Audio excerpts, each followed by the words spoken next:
এই মুহূর্তে আমি রয়েছি কলকাতা আন্তর্জাতিক বইমেলায় এবং আমি রয়েছি 644 নম্বর স্টল কংগ্রেস বার্তা স্টলে এবং এখানে আমি পেয়ে গেছি অনেক কংগ্রেস কর্মী, কংগ্রেস সমর্থক এবং কংগ্রেস নেতা নেত্রীকে। তাদের সঙ্গে একটু তাদেরকে পাকড়াও করে তাদের সঙ্গে আড্ডা মারার চেষ্টা করব। তাহলে আসুন সবাই ভেতরে দেখে নিই।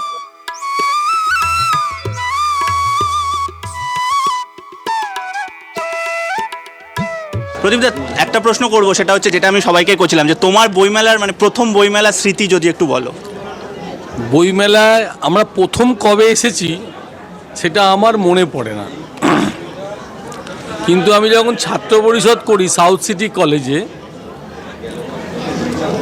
সেই সিটি কলেজে পড়ার সময় আমরা ছাত্র পরিষদে কতজন গ্যাং একসঙ্গে আমরা বইমেলাতে ঢুকতাম, বইমেলা প্রবেশ করতাম। সেটা হচ্ছে 88-89 সাল, এবং এই সময় বইমেলাটাও তো ময়দানের বইমেলা। সেই ময়দানের বইমেলা একটা অন্যরকম দৃশ্য ছিল, অন্যরকম আবেগ ছিল।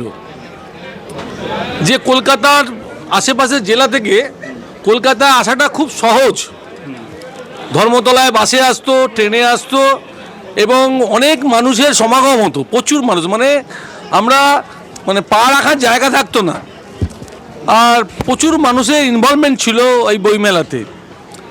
তারপর দীর্ঘদিন ধরে বইমেলাটা কলকাতা বইমেলা বুক ফেয়ার চলতো, এবং পরবর্তীকালে বইমেলাকে কিছু পরিবেশবিদ আপত্তি করায় সেই বইমেলাটা উঠে চলে এসছে।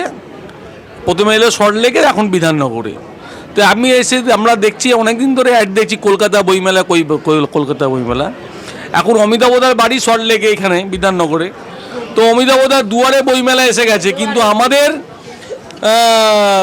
বইমেলাটা আসতে গিয়ে অনেক কঠিন পরিস্থিতির মধ্যে আমাদের ফেস করতে হচ্ছে। আমরা হয়তো কষ্ট করে আসি, কিন্তু সাধারণ মানুষের যে ইনভলভমেন্ট, যে কলকাতা বইমেলা হাওড়া থেকে চলে আসতো, বিভিন্ন প্রান্ত থেকে, উত্তর 24 পরগনা, দক্ষিণ 24 পরগনা, সুন্দরবন থেকে লোক চলে আসতো, সেই জিনিসটা মনে হচ্ছে আমার কোথাও একটা ব্যাঘাত ঘটেছে এই বিধাননগরে বইমেলাটা নিয়ে আসার ফলে। হ্যাঁ, কলকাতা নয়, এটা বিধাননগর, কিন্তু নাম হচ্ছে কলকাতা বইমেলা, কিন্তু মেলা হচ্ছে বিধাননগরে। কিন্তু এটাই আমাদের কাছে যে বহু মানুষের যে এখানে আসার পক্ষে অনেক অসুবিধা ফেস করতে হচ্ছে, বা কেউ বইমেলা আসাই ছেড়ে দিয়েছে এত দূর বলে।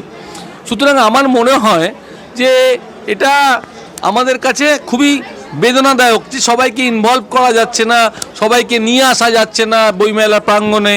আরও কিছু মানুষ আছে, বইপ্রেমী মানুষ আছে, যাদের বয়স হয়ে গেছে, তারা এত দূর আসতেও পারে না। সুতরাং আমাদের এইখানে একটা মনে হয় সরকারকে চিন্তাভাবনা করা উচিত এই বইমেলাটাকে কেন্দ্র করে। তুমি একটা কথা বললে, আমি এখানে একটা আলোচনা হচ্ছিল ওই ন্যায়যাত্রা নিয়ে, একটু রাজনৈতিক প্রশ্ন করবোই তোমাকে।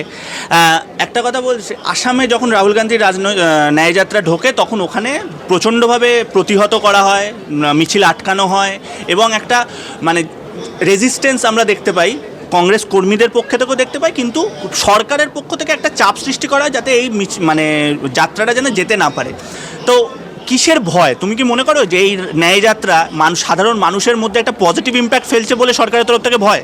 প্রথম কথা বলে রাখি, রাহুল গান্ধীর এই ন্যায়যাত্রা, ভারত জোড়ো ন্যায়যাত্রা, মণিপুর টু মুম্বাই, এই যাত্রাকে বিজেপি প্রচণ্ড ভয় পেয়েছে। 22 তারিখ ছিল মোদির ফ্যাশন শো, রাম মন্দির উদ্বোধনের ব্যাপার ছিল, এবং সেখানে সরকার ঘোষণা করেছেন যে পারবে 12টার সময় যে সামনে যে মন্দির থাকবে সে মন্দিরে গিয়ে পুজো দেবেন। অমিত শাহ মন্দিরে গিয়ে পুজো দিতে গেলেন, জেপি নাড্ডা পুজো দিতে গেলেন, নরেন্দ্র মোদীও রাম মন্দির উদ্বোধন করতে, প্রাণ প্রতিষ্ঠা করতে গেলেন, কিন্তু রাহুল গান্ধী যখন আসামে যখন একটা মন্দিরে প্রবেশ করতে গেলেন, রাহুল গান্ধীকে ঢুকতে দেওয়া হবে না। আমি জাস্ট একটা ইন্টারাপ্ট করছি তোমাকে, যেহেতু আমি ক্যামেরার পেছনে আছি, আমি জাস্ট তোমাকে বলছি যে পুজো দেবে মানুষ, মন্দিরে পুজো দেবে, কিন্তু মণিপুর জ্বলছে আমরা জানি কয়েক মাস ধরে, সেই মণিপুরে সরকার যায় না, সেখান থেকে রাহুল গান্ধী যাচ্ছে। আমি আসছি, ওই প্রসঙ্গটাই আসছি। আমি আগে যেটা রাম মন্দির নিয়ে বলছিলাম, যে মন্দিরে পুজো দিতে রাহুল গান্ধী যাবে বলেছিল, সে রাহুল গান্ধীকে পুলিশ দিয়ে ব্যারিকেড করে আটকে রেখে দিলেন, রাস্তায় বসে রইলেন রাহুল গান্ধী মন্দিরে পুজো দিতে পারবেন না। ভাই, আমরা জিজ্ঞেস করতে পারি কেন? সরকার তো সবাইকে বলেছিল যে আপনারা কাছাকাছি জায়গায় মন্দিরে গিয়ে পুজো দেবেন। রাহুল গান্ধী যদি মন্দিরে গিয়ে পুজো দিতে যায় তো আপত্তিটা কোথায়? এক নম্বর, গৌরব গগৈ যেতে পারে, কংগ্রেসের অন্যান্য নেতৃবৃন্দ যেতে পারে, রাহুল গান্ধী কেন যেতে পারবে না? আমাদের প্রশ্ন এখানে। রাহুল গান্ধীর এই ন্যায় যাত্রাটাকে বিজেপি ভীষণ ভয় পেয়েছে। তাই তো আজকে যে সবথেকে করাপ্ট মুখ্যমন্ত্রী এখন দেশের মধ্যে, যে হেমন্ত বিশ্ব শর্মা আসামের মুখ্যমন্ত্রী হচ্ছে সবথেকে বড় করাপ্ট মুখ্যমন্ত্রী, যে হেমন্ত বিশ্ব শর্মা তার লিটল বাহিনীকে দিয়ে রাহুল গান্ধীকে হ্যাকেল করছেন। রাহুল গান্ধীর যে পদযাত্রাকে হ্যাকেল করার চেষ্টা করেছে। রাহুল গান্ধী আমাদের পদযাত্রাকে বলেছিল গৌহাটিতে টাউন দিয়ে ঢুকতে দেবে না। আমরা সেই ধিক্কার জানাচ্ছি হেমন্ত বিশ্ব শর্মাকে। হেমন্ত বিশ্ব শর্মাকে তো সমালোচক, হেমন্ত বিশ্ব শর্মার সমালোচক, তার মুখে ছাই দিয়ে আসামের মানুষ দুহাত ভরে আশীর্বাদ করেছেন রাহুল গান্ধী ন্যায়যাত্রাকে। প্রচুর মানুষ বেরিয়ে এসছেন, রাহুল গান্ধীকে আশীর্বাদ করেছেন, রাহুল গান্ধীর সঙ্গে পা মিলিয়েছেন, হেঁটেছেন। আজকে আসামের মানুষ আজকে দেখে বিজেপি এবং বিজেপির মুখ্যমন্ত্রী হেমন্ত বিশ্ব শর্মা ভয় পেয়ে গেছে। সুতরাং এটা গেল একটা দিক। যে মণিপুর গত 6 মাস 7 মাস 8 মাস ধরে জ্বলছে, রাহুল গান্ধী মণিপুরে মানুষের কাছে পৌঁছে গেলেন। রাহুল গান্ধী কিন্তু নরেন্দ্র মোদী সরকারের প্রধানমন্ত্রী এবং স্বরাষ্ট্রমন্ত্রী অমিত শাহ সেখানে পৌঁছতে পারলেন না। প্রথম কথা, ফেলিওর প্রধানমন্ত্রী, যে নরেন্দ্র মোদী সরকার তার মণিপুরে পৌঁছতে পারলেন না, মণিপুরের মানুষেরকে রেহাই দিতে পারলেন না, মণিপুরের মানুষকে স্বস্তি দিতে পারলেন না, মণিপুরে শান্তি প্রতিষ্ঠা করতে পারলেন না। কেন্দ্রীয় স্বরাষ্ট্র দপ্তর ফেলিওর, অমিত শাহ ঘুরেও তাকালেন না মণিপুরের দিকে। সুতরাং মণিপুর জ্বলল। মণিপুরের থানা থেকে অস্ত্র লুট হয়ে গেল, মণিপুরের মা বোনেদের ইজ্জত নিয়ে টানাটানি হলো। আজকে যে ছবিটা ভাইরাল হয়েছিল, যে 2-3জন মহিলাকে ন্যাকেট করে রাস্তায় ঘোরানো হচ্ছে, আজকে যদি ওই ছবিটা যদি বাইরে না আসতো, সাধারণ মানুষকে বোঝানোই যেত না যে মণিপুরের ঘটনা কি ঘটছে। মণিপুর অশান্ত, মণিপুর জ্বলছে, কিন্তু নরেন্দ্র মোদী নীরর মতো বাঁশি বাজাচ্ছে। সুতরাং রাহুল গান্ধী ফিল করেছেন, মণিপুরে গিয়ে পৌঁছেছেন, মানুষের পাশে গেছেন, মানুষের কাছে গেছেন। আজকে মণিপুরের সমস্ত ত্রাণ শিবিরে রাহুল গান্ধী পৌঁছে গেছেন। সেই পৌঁছে যাওয়ার পরে আবার সেই রাহুল গান্ধী মণিপুর থেকেই যাত্রা শুরু করেছেন।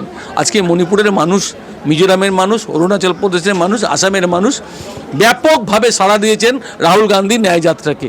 আজকে সেই যাত্রা যখন আসাম থেকে আজকে পশ্চিমবাংলার কুচবিহার জেলা থেকে যখন আমাদের রাজ্যে প্রবেশ করলো, সেখানেও আমরা দেখলাম যে হেমন্ত বিশ্ব শর্মার যে পুনরাবৃত্তি, যে উনি আসামে হেমন্ত বিশ্ব শর্মা, পশ্চিমবাংলারও আছে একজন, তিনি একজন, তার কোচবিহার নাগরিক মঞ্চ করে রাহুল গান্ধীকে হ্যাকেল করার চেষ্টা করা হয়েছিল।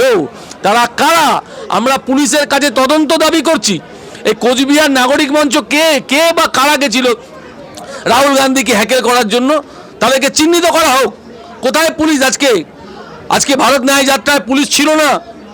ভারত ন্যায় যাত্রায় আজকে সরকারের পক্ষ থেকে কোনো রকম তদারকি কেউ করেনি।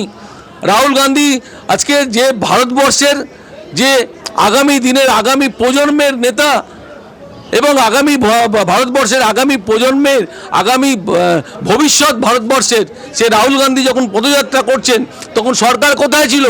সরকারের পুলিশ বাহিনী কোথায় ছিল?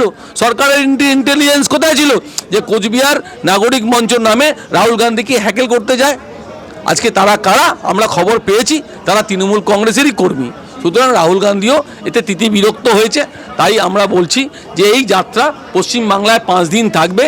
আগামীকাল এবং পরশু দিন 26 তারিখ এবং 27 তারিখ এই যাত্রা আমাদের ছুটি আছে। 28 তারিখ থেকে ফালাকাটা থেকে আবার আমাদের যাত্রা রাহুল গান্ধীর নেতৃত্বে এই ভারত জোড়ো ন্যায় যাত্রা আমাদের আবার শুরু হবে ফালাকাটা থেকে 28 তারিখ সকালবেলা। একটা শেষ প্রশ্ন তোমায় করবো, তুমি যেহেতু পশ্চিমবঙ্গের কথা বললে, পশ্চিমবঙ্গে আমরা দেখেছি যে জোট নিয়ে একটা ধোঁয়াশা ছিলই, এবং শেষ অবধি রাহুল গান্ধী যদিও বলছিলেন যে তৃণমূল কংগ্রেসের সাথে কথা চলছে, তৃণমূল কংগ্রেসের সাথে জোট নিয়ে এখনও ফাইনাল কিছু হয়নি, কিন্তু মমতা বন্দ্যোপাধ্যায় একলা চলো নীতি বলেছেন। তিনি বলেছেন আমরা পশ্চিমবঙ্গে কোনো জোট করবো না। জোট নিয়ে তোমার কি বক্তব্য একটু যদি বলো। দেখো, জোট নিয়ে আমাদের বক্তব্য, আমাদের কংগ্রেসের নেত্রীর, কংগ্রেসের সভাপতিকে আমরা জানিয়ে এসছেন আমাদের কংগ্রেসের নেতৃত্ব। আমরা বলে এসেছিলাম যে পশ্চিম বাংলায় দুর্নীতিগ্রস্ত সরকার, 100% দুর্নীতি, শিক্ষক দুর্নীতি করেছেন, শিক্ষক নিয়োগে দুর্নীতি করেছেন, পুরো নিয়োগে দুর্নীতি করেছেন, সারদা চিটফান্ড নারদা কেলেঙ্কারি করেছেন, গরু পাচার এবং কয়লা পাচার থেকে শুরু করে নিয়ে সর্বশেষ সংযোজন হচ্ছে রেশন দুর্নীতি। গরিব মানুষের রেশন দুর্নীতি, 10,000 কোটি টাকার রেশন দুর্নীতি। প্রাক্তন রেশনমন্ত্রী জেলে আছে, প্রাক্তন খাদ্যমন্ত্রী জেলে আছে, বর্তমান বনমন্ত্রী। সুতরাং এই দুর্নীতিগ্রস্ত দলের সাথে যাতে কংগ্রেস, সর্বভারতীয় কংগ্রেস যাতে পশ্চিমবাংলায় জোট যাতে না করে, এটা আমাদের দাবি না, পশ্চিমবাংলার মানুষের দাবি। কংগ্রেস তৃণমূল দুর্নীতিগ্রস্ত তৃণমূল কংগ্রেসের সঙ্গে জোট না করে, সেই দাবিটা আমরা কংগ্রেসের কাছে, সর্বভারতীয় নেতৃত্বের কাছে প্রতিষ্ঠিত আমরা জানিয়ে এসেছি। পাশাপাশি আমরা এও জানিয়েছিলাম যে বিজেপি একটা ভারতবর্ষের সবথেকে গণশত্রু রূপ ধারণ করেছে।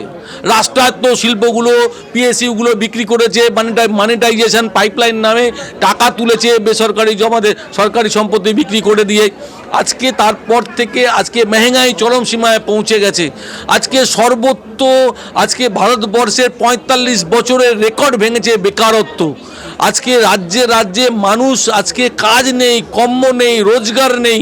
আজকে নরেন্দ্র মোদী সরকার নিজে আজকে বলছে যে 80 কোটি মানুষকে ফ্রিতে আনাজ দেবে। তার মানে মানুষের এমনভাবে আর্থিক অবস্থাটা ভেঙে পড়েছে, তাদের সরকারি 5 কেজি আনাজের উপরে মাসে নির্ভর করতে হচ্ছে। তাহলে দেশের অবস্থা করুণ অবস্থা, এটা স্বীকার করছেন নরেন্দ্র মোদী। তার জন্য 80 কোটি মানুষকে ফ্রিতে রেশন দেওয়া হচ্ছে। সুতরাং এই ভঙ্গুর এবং এই জনবিরোধী নরেন্দ্র মোদী সরকারকে অবিলম্বে তাড়াতে হবে 24 সালে, আমাদের 24 আসন্ন লোকসভা নির্বাচনে। তাই ভারতবর্ষের মানুষের জোট হচ্ছে, সারা ভারতবর্ষের মানুষের জোট হচ্ছে। যারা বিজেপির বন্ধুত্ব, যারা বিজেপিকে বিভিন্নভাবে সুবিধা করে দেয়, যারা গোয়াতে কংগ্রেসের সরকার গঠন করতে বাধা দিয়ে বিজেপিকে সুবিধা করে দিয়েছে, যারা মেঘালয়তে কংগ্রেসের সরকার করতে দেয়নি, বিজেপিকে সুবিধা করে দিয়েছে, যারা ত্রিপুরাতে বাম কংগ্রেসকে সরকার করতে দেয়নি, বিজেপিকে সুবিধা করে দিয়েছে, পার্লামেন্টে বিভিন্ন জনবিরোধী ইস্যুতে কংগ্রেসের পাশে যারা দাঁড়ায়নি, বিভিন্নভাবে এরা বয়কট করে বিজেপিকে সুবিধা করে দিয়েছে, তাদের সঙ্গে জোট করলে সাধারণ মানুষ, পশ্চিমবাংলার মানুষ মেনে নেবে না। তাই মমতা বন্দ্যোপাধ্যায় নিজে থেকে যখন ঘোষণা করেছে একলা চলো, তো পশ্চিমবাংলার সাধারণ মানুষ খুব খুশি এবং পশ্চিমবাংলার কংগ্রেস কর্মীরা খুশি যে আমরা লড়াই করব, আমরা দুর্নীতিগ্রস্ত তৃণমূলকে পরাস্ত করব এবং সাম্প্রদায়িক বিজেপিকে, যারা সাম্প্রদায়িক বিষ ছড়িয়ে, যারা দেশের মধ্যে মেরুকরণ করে হিন্দু মুসলমান বিভেদ সৃষ্টি করে, যারা ভারতবর্ষের মানুষের মনের মধ্যে বিভেদ তৈরি করার চেষ্টা করছে, সেই বিজেপি এবং দুর্নীতিগ্রস্ত তৃণমূলকে আমরা পরাস্ত করব আগামী লোকসভা নির্বাচনে। আপনারা দেখবেন। থ্যাংক ইউ দাদা।